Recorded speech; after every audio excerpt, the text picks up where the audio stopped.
நீங்கள் எப்பயுமே வந்து சேமிப்பு எப்படி இருக்கும்? சடனாக ஒரு ஹெல்ப் கேட்குறீங்க. ஒருத்தர்ட்ட எக்ஸ்கியூஸ் மீன்னு கேட்குறீங்க. உங்களுடைய பண தேவைகளுக்கு நீங்கள் யார்கிட்ட போய் ஹெல்ப் கேட்பீங்க?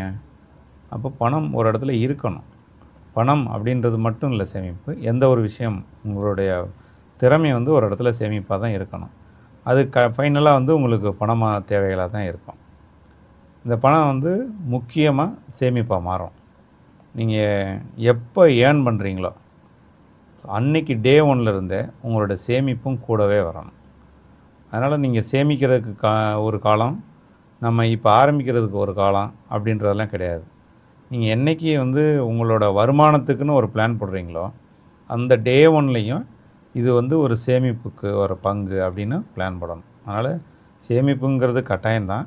நீங்கள் டே ஒன்லேருந்தே சேமிப்பை பற்றி நீங்கள் கண்டிப்பாக அதில் யோசனை பண்ணிட்டு தான் நீங்கள் வந்து முதல் மாதம், முதல் வருமானம், முதல் பணம் அதிலிருந்தே உங்கள் சேமிப்பை தொடங்கணும்.